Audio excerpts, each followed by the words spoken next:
हरियाणा की हर अपडेट के लिए बेल आइकन दबाएं और सब्सक्राइब करें STV हरियाणा न्यूज।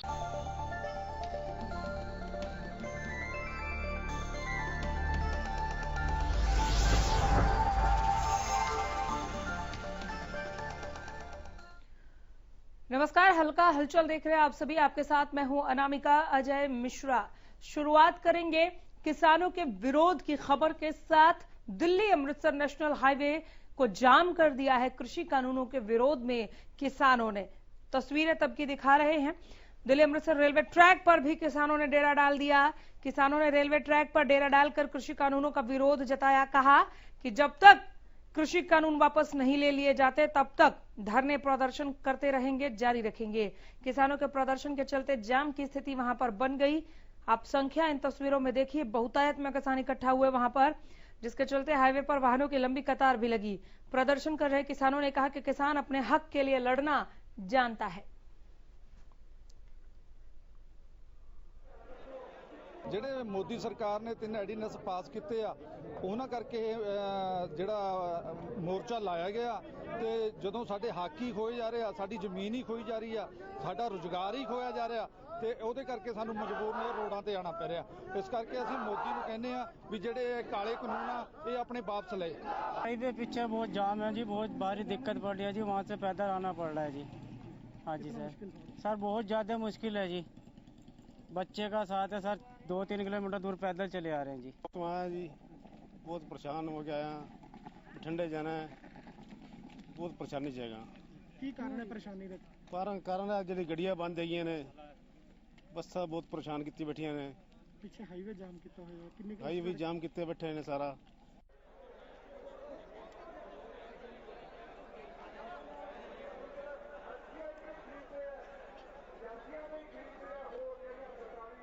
हजारों की संख्या में किसान इकट्ठा हुए। इन्होंने ना सिर्फ दिल्ली अमृतसर नेशनल हाईवे को जाम किया, बल्कि दिल्ली अमृतसर रेलवे ट्रैक पर भी इन्होंने डेरा डाल दिया, तंबू लगा लिया है इन्होंने बाकायदा। वहां पर एक लंबी छुट्टी के लिए यहाँ पर पहुंचे हैं कि जब तक कृषि कानून को हम वापस नहीं करा देंगे तब तक घर को वापस नहीं लौटेंगे। संख्या देखिए, जहां तक निगाह जाएगी वहां तक किसान ही किसान आपको दिखाई दे रहा है। बहुत गुस्से में है, कृषि कानून को बिल्कुल भी बर्दाश्त नहीं किया जाएगा। दिल्ली अमृतसर नेशनल हाईवे को भी जाम किया, दिल्ली अमृतसर रेलवे ट्रैक पर भी ये पहुंच गए हैं, डेरा डाल के बैठ गए हैं। साफ चेता दिया है, कानून वापस लो नहीं तो यहीं बैठे रहेंगे। किसानों के प्रदर्शन के चलते जाम की स्थिति बनी, वाहनों की लंबी कतारें भी, लोग भी परेशान हुए, जिसके चलते हाईवे पर हमने भीड़ देखी। प्रदर्शन कर रहे किसानों ने कहा कि किसान अपने हक के लिए लड़ना जानता है। तस्वीरें अंबाला से आप देख रहे हैं, दिल्ली अमृतसर नेशनल हाईवे की और दिल्ली अमृतसर रेलवे ट्रैक की, जहां पर किसानों ने डेरा डंडा डाल दिया है, तंबू लगा लिया है बाकायदा। उन्होंने समझ गए हैं कि सरकार इतनी जल्दी और इतनी आसानी से मानेगी नहीं। आप देखिए, टेंट लगा के बैठ गए हैं किसान, यहाँ पर पूरी व्यवस्था के साथ पहुंचे हैं, हजारों की तादाद में हैं। इन्होंने दिल्ली अमृतसर नेशनल हाईवे तो जाम किया ही, दिल्ली अमृतसर रेलवे ट्रैक पर भी इन्होंने अपना डेरा डाल दिया। कृषि कानूनों के विरोध में उतरे हैं किसान। इन्होंने दो टूक कह दिया है सरकार से, या तो कृषि कानून वापस लीजिए या यहाँ से हम उठने वाले हैं नहीं, हमारा धरना ऐसे ही जारी रहेगा।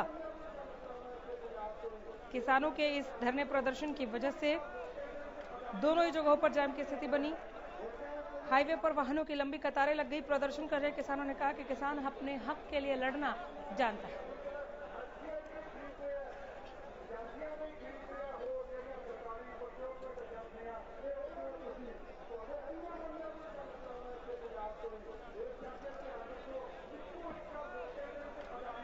हमारे संवाददाता BS गुलियानी जुड़ गए हैं ज्यादा जानकारी के साथ। BS गुलियानी, अभी भी ये किसान यहाँ पर डटे हुए हैं?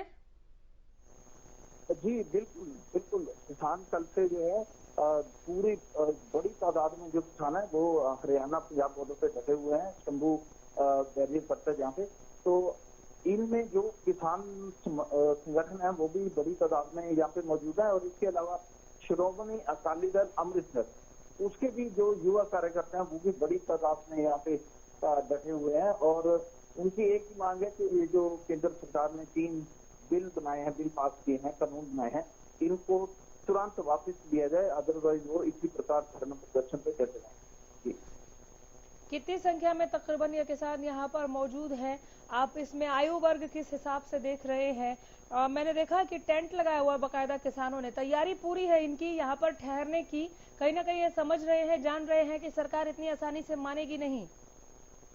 जी बिल्कुल बिल्कुल, आपने जैसा कहा कि टेंट भी लगे हुए हैं यहाँ पे। जो खाने की, चाय की व्यवस्था की गई है वो भी प्रॉपर तरीके से की गई है, क्योंकि इनको मालूम है कि इतने दिनों से जो रोज प्रदर्शन हो रहा है उसके बावजूद सरकार तरफ से मदद नहीं हुई।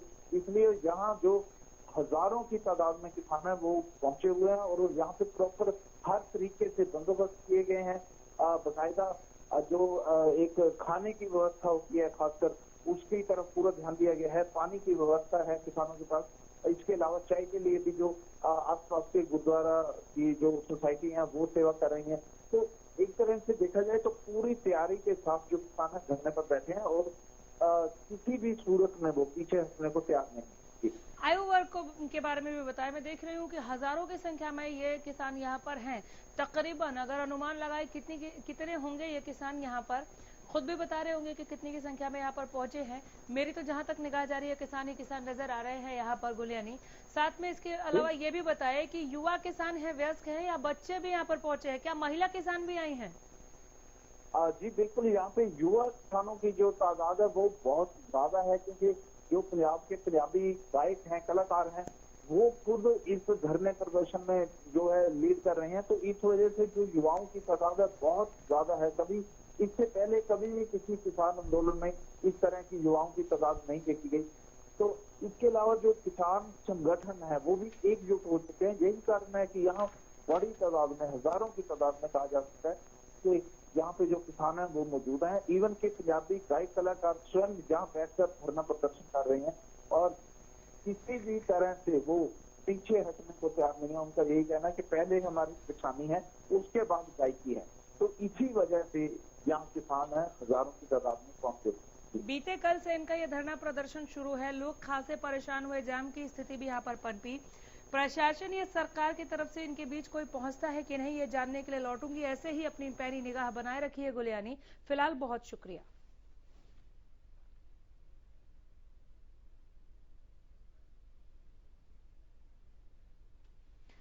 बात फतेहाबाद की। फतेहाबाद पुलिस ने ड्रग तस्करी के मामले में बड़ा एक्शन लिया है, बड़ी कार्रवाई की है। आपको बता दें कि पुलिस ने नशे की गोलियां बनाने की दिल्ली की फैक्ट्री के मालिक को गिरफ्तार किया है। इस फैक्ट्री मालिक के द्वारा फतेहाबाद इलाके में 70% नशा तस्करों को नशीली गोलियां सप्लाई की जा रही थी। हरियाणा और पंजाब में भी कई बड़े नशा तस्करों को इस फैक्ट्री मालिक के द्वारा नशे की गोलियां सप्लाई की जाती थी। बीते दिनों पुलिस ने 3 तस्करों को गिरफ्तार कर 46,800 नशे की गोलियां बरामद की थी। 46,800 नशे की गोलियां। उन्हीं तस्करों की निशानदेही पर पुलिस ने दिल्ली के गौरव अरोड़ा छतरी माली को दिल्ली से गिरफ्तार किया। कंपनी है जिसके अंदर ये नशीली गोलियां बनाता है, ये हमारे वांछित था और इसको 30/9/2020 को इसको जो है 30/9/2020 को अदालत से प्रोडक्शन वारंट पर लेकर 2 दिन का पुलिस रिमांड लिया गया था। लेकिन 2 दिन के पुलिस रिमांड में इसने जो कागजात और जो पैसे इसने जो 46,800 गोलियों के लिए थे वो बरामद नहीं कराए। फिर इसका 2 दिन दोबारा से रिमांड हासिल किया गया था और कल 3 तारीख को इसने अपने दिल्ली में जो है फैक्ट्री है, वहाँ के फैक्ट्री गोदाम है, गोदाम के दफ्तर से 5 लाख रुपए नकद और कागजात बरामद करवाए, जिसको आज जो है न्यायिक हिरासत में भेजा जाएगा। ड्रग तस्करी के इस मामले में फतेहाबाद पुलिस की कार्रवाई पर ज्यादा जानकारी के लिए रुख करेंगे। हमारे संवाददाता अजय मेहता की तरफ फतेहाबाद से सीधे जुड़े हैं। अजय, एक बड़ी कामयाबी आप मानते हैं इसे फतेहाबाद पुलिस के लिए? यकीनी तौर पर अनामिका, देखिए फतेहाबाद के अंदर जिस प्रकार से नशे का कारोबार लगातार बढ़ रहा है उसको लेकर के ये जो पुलिस की कार्रवाई हुई है, जो वेंडर के तक हाथ पहुंचे हैं, ये एक बड़ी कार्रवाई हो सकती है। क्योंकि यहाँ जो सप्लायर दिल्ली से लेकर के आकर यहाँ सप्लाई किया करते थे और जो वेंडर है उनके हाथ नहीं पहुंच रहे थे, आज जो पुलिस के जो हाथ पहुंच चुके हैं। अब ऐसे में निश्चित तौर पर एक बड़ा नेटवर्क जो है ध्वस्त हुआ है और बड़ी कामयाबी पुलिस को मिली है। अजय, क्या इस मामले से जुड़े सभी लोगों की गिरफ्तारी हुई है या हमने उसे पकड़ लिया जो सरगना था, जो बड़ी मछली थी, और बाकी गिरफ्तारियां बाकी हैं? अनामिका, देखिए, इस मामले में पुलिस ने पहले 3 लोग पकड़ रखे हैं जो सप्लाई करते थे फतेहाबाद से। फतेहाबाद के नजदीक एरिया के अंदर, फतेहाबाद के अंदर, जो दिल्ली से लेकर के आते थे, और उनकी ही निशानदेही के ऊपर जो है ये फैक्ट्री का मालिक, जो फैक्ट्री के अंदर ये नशीली दवाइयां बनाया करता था, उसे पकड़ा है। अब कुल मिला के इस पूरे मामले के अंदर 4 लोग पकड़े गए हैं, जो एक वेंडर है और 4 उसके सप्लायर्स है। जी अनामिका। जिस गौरव अरोड़ा को पुलिस ने पकड़ा है, जो गौरव अरोड़ा छतरी मालिक है, ये एक ही नाम है, और पुलिस ने जिस गौरव को पकड़ा है, कब से ये गोरख धंधा कर रहा था, कहां कहां तक तार जुड़े हुए थे, क्या इस पूरी चेन को, हर एक कड़ी को पुलिस पकड़ पाई है, पहुंची है वहां तक? अनामिका, देखिए, बिल्कुल बताना चाहूंगा कि ये जो गोरख धंधा है पिछले कई सालों से चला आ रहा था। जो सप्लायर पहले फतेहाबाद में पकड़े गए हैं, करीब 1 साल से जो है यहाँ पर ये नशीली दवाओं की जो है सप्लाई करते आ रहे थे, और पुलिस इसके इंतजार में थी कि उस वेंडर तक उसके हाथ पहुंच जाए। अभी जो है हाल ही के अंदर जो उसको पकड़ा है, और उसके बाद उससे जो पूछताछ की है कि फतेहाबाद के अलावा हरियाणा के कई इलाकों के अंदर जो इसकी सप्लाई जो है दिल्ली से की जाती थी। सबसे बड़ी बात क्या है कि जितने भी सप्लायर्स हैं, तो ये गौरव अरोड़ा जो मुख्य आरोपी है, इसके अकाउंट के अंदर पैसा डाला जाता था, उसके बाद से वो खेप जो है दिल्ली से इनके पास पहुंच जाया करती थी। जी अनामिका। बहुत शुक्रिया अजय, इस तमाम जानकारी के लिए बहुत धन्यवाद आपका। खबरों में आगे बढ़ेंगे, बात करेंगे रतिया की। आइए जानते हैं कि रतिया में पेट्रोल पंप पर आखिर धाएं धाएं की आवाज कहां से गूंजी, वो कौन थे जो लूट कर चलते बने।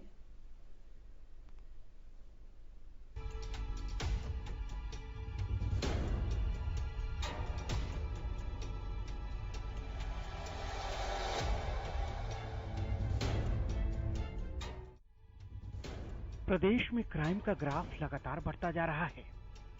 जिस तरह से अपराध की वारदातें सामने आ रही हैं, उन्हें देखकर तो लगने लगा है कि बदमाशों के दिलों से पुलिस का डर लगातार निकलता जा रहा है। तमंचों के बल पर लूटपाट तो आम हो गई है।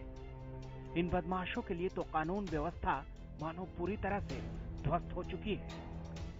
मानो कानून व्यवस्था इनके लिए सिर्फ एक शब्द भर ही है, जिसका कोई वजूद ही नहीं। रात की तो बात ही नहीं करते। दिन दहाड़े यहाँ बदमाशों का आतंक जारी है।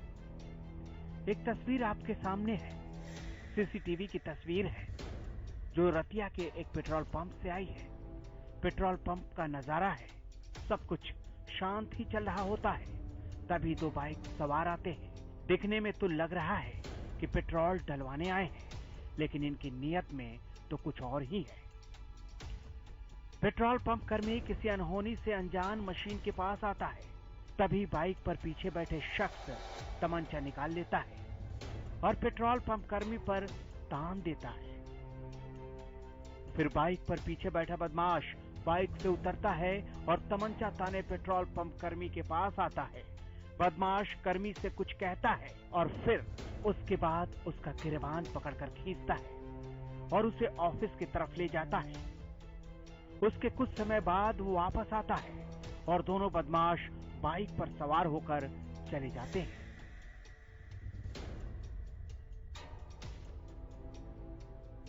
इस बीच क्या होता है वो तस्वीरों में नहीं है, लेकिन इस बीच की कहानी हम आपको बताएंगे। बदमाश पेट्रोल पंप कर्मी को अपने साथ लेकर ऑफिस में आता है और ऑफिस से तमंचे के बल पर करीब 45,000 रुपए की लूट को अंजाम दिया जाता है, जिसके बाद दहशत बनाने के लिए वो हवाई फायरिंग करते हुए बाइक पर बैठता है और दोनों वहां से फरार हो जाते हैं। इस वारदात की जानकारी पंप मालिक पुलिस को देते हैं। बाइक सवार पे आए और उन्होंने रिवॉल्वर निकाली और लड़कों से पैसे मांगे, जिससे उन्होंने 2 फायर कर दिए और डर के लड़कों ने अपने सारे जितने पैसे थे 45,000 थे उनको दे दिए और उसके बाद वो बाइक पे चले। तो इसकी आपने कंप्लेंट दी पुलिस थाने में? हाँ, पुलिस को ने FIR दर्ज करवाई है, तो पुलिस अभी छानबीन कर रही है। पंप मालिक का कहना है कि वो नहीं जानता कि बदमाश कौन थे। सीसीटीवी में वारदात तो कैद हुई, लेकिन दोनों ही बदमाशों का चेहरा कपड़े से ढका था, जिसकी वजह से चेहरा नहीं दिख सका, न ही बाइक की नंबर प्लेट दिखाई दी। फिलहाल तो नहीं देखा हमने। चेहरे ढके हुए थे? चेहरे ढके हुए थे, मतलब नंबर प्लेट भी नहीं थी इसके ऊपर। तो देखा भी पहली बार था, कोई आए भी पंजाब से तो पंजाब की तरफ ही चले। इस पूरे मामले में डीएसपी सुभाष चंद्र ने जानकारी देते हुए बताया कि मामले में एफआईआर दर्ज कर ली गई है और बदमाशों की धरपकड़ के लिए 5 टीमों का गठन किया गया है। जल्द ही बदमाशों को शिकंजे में ले लिया जाएगा। रतनगढ़ के पास एक अशोक का पेट्रोल पंप है, वो उस पर जो है 2 लड़के मोटरसाइकिल सवार होकर चेहरे ढके हुए थे आए और पिस्टल पॉइंट पर 44,700 रुपये लूट के ले गए, जिसके अंदर जो हमने 5 टीमें बनाई है। जो इस पर मुकदमा को ट्रेस करने की हर संभव प्रयास करिए, वो जल्दी इस मुकदमा को ट्रेस करें। हालांकि अब देखने वाली बात ये होगी कि पुलिस कब तक बदमाशों को गिरफ्तार कर पाती है, लेकिन उससे बड़ा सवाल एक ही है कि आखिर क्यों बदमाशों के हौसले बुलंद होते जा रहे हैं। सवाल एक ही है कि अपराध पर कार्रवाई जरूरी है या फिर अपराध पर ही लगाम लगाने की। हरियाणा न्यूज के लिए रतिया से अशोक ग्रोवर की रिपोर्ट।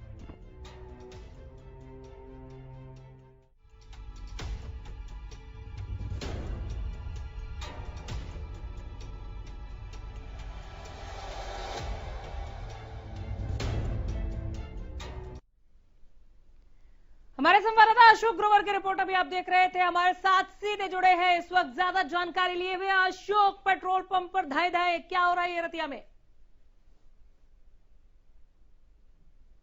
देखिए अनामिका, मैं आपको बता दूं कि ये शनिवार शाम की बात है, जब बाइक पर सवार होकर 2 नकाबपोश आते हैं और पिस्तौल के बल पर कर्मी से 45,000 रुपए की नकदी छीनकर पंजाब की तरफ भाग जाते हैं। हालांकि कल इस बारे में जब हमारी डीएसपी से बात हुई, उनका कहना है कि 5 टीमें गठित कर दी गई हैं और भिन्न-भिन्न स्थानों पर छापा कार्रवाई जारी है। जल्दी आरोपियों को पकड़ा जाएगा। अनामिका, कुल कितने थे? क्या पुलिस के पास सीसीटीवी फुटेज है? खंगालने के बाद पुलिस को कुछ मदद मिली है क्या? देखिए सीसीटीवी पूरी तरह जो हर एंगल से पुलिस ने अपने कब्जे में ले लिया है और जो युवक हैं वो नकाबपोश थे, उनकी शिनाख्त की जा रही है और पुलिस का दावा है कि जल्दी आरोपियों को पकड़ा जाएगा। बहुत शुक्रिया इस तमाम जानकारी के लिए अशोक। आरोपियों तक कब तक पुलिस के हाथ पहुंचते हैं जानने के लिए मैं लौटूंगे। साथ लौटे हैं, कोरोना कितनी तेजी के साथ पैर पसार रहा है प्रदेश में, जरा देखें। लगातार कोरोना संक्रमण का मामला बढ़ रहा है। कोविड-19 ने पूरे हरियाणा को अपनी चपेट में ले लिया बुरे तरह से। इसकी जद में हम लोग 24 घंटों में ही केसेस की संख्या 1000 के पार। गुरुग्राम में 287, फरीदाबाद में 124 नए मामले, हिसार में 130, रोहतक में 93 नए मामले सामने आए हैं। फतेहाबाद और सिरसा में 59 नए कोरोना संक्रमित मरीज पाए गए। एक दिन में कोरोना से 20 लोगों की मौत की भी खबर है। 20 लोगों की मौत हुई है मात्र 24 घंटे में। 1470 कोरोना मरीजों की मौत कुल मिलाकर अब तक प्रदेश में हो चुकी है।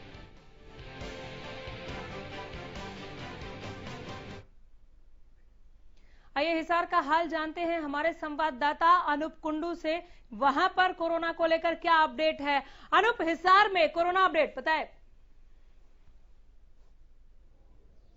अनामिका जी, हिसार में अगर कल के आंकड़ों पर नजर डाली जाए तो जिस प्रकार से कोविड बुलेटिन प्राप्त हुआ है उसमें 130 नए मामले सामने आए हैं और मौत का जो आंकड़ा है वो लगातार बढ़ता जा रहा है। मौत का आंकड़ा हिसार में 70 पार कर चुका है और 130 जो नए मामले अंकित किए गए हैं उसके साथ साथ 1100 से अधिक मामले ऐसे हैं जो फिलहाल एक्टिव है। जी अनामिका, बहुत शुक्रिया। नजर बनाए रखिए अनूप। ऐसे ही ग्रोथ रेट और रिकवरी रेट जानने के लिए मैं एक बार फिर से आपके पास लौटूंगी जरूर। फिलहाल बहुत धन्यवाद।